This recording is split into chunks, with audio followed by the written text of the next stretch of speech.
il y a des enfants qui sont en danger.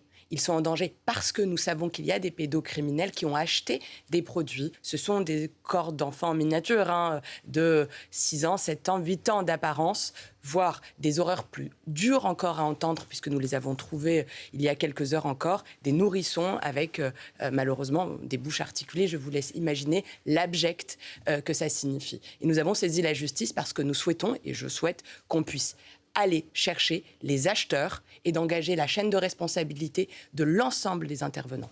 Le producteur, celui qui a imaginé, créé, fabriqué, conçu ces objets absolument dégueulasses, évidemment les plateformes qui ont servi d'intermédiaires et enfin ceux qui ont acheté, parce qu'en France, ça tombe sous le coup de la loi et donc c'est condamné, ce ne sont pas des objets anodins. Il y a des passages à l'acte avec ce sentiment de finalement c'est moins rigolo le plastique, alors je vais passer où j'ai pris suffisamment confiance dans mon entraînement, désolée pour les horreurs que je suis obligée de dire ce matin, et donc je passe à l'acte. C'est ce qui s'est passé avec le Square-Neck. Il s'est entraîné sur des corps inanimés qui avaient vraisemblablement le corps d'un enfant avant de se dire, oui, avec une soumission chimique, je vais passer à des sévices sexuels. Toutes les 3 minutes, un enfant est victime de violences sexuelles. Il se trouve que quand vous êtes l'intermédiaire, celui qui a diffusé, vous pouvez être un forum qui diffuse des images ou des vidéos. Vous pouvez être celui qui va attraper des images et qui va les diffuser via messagerie cryptée. On engage votre responsabilité, comme on engage votre responsabilité quand vous êtes le propriétaire d'un appartement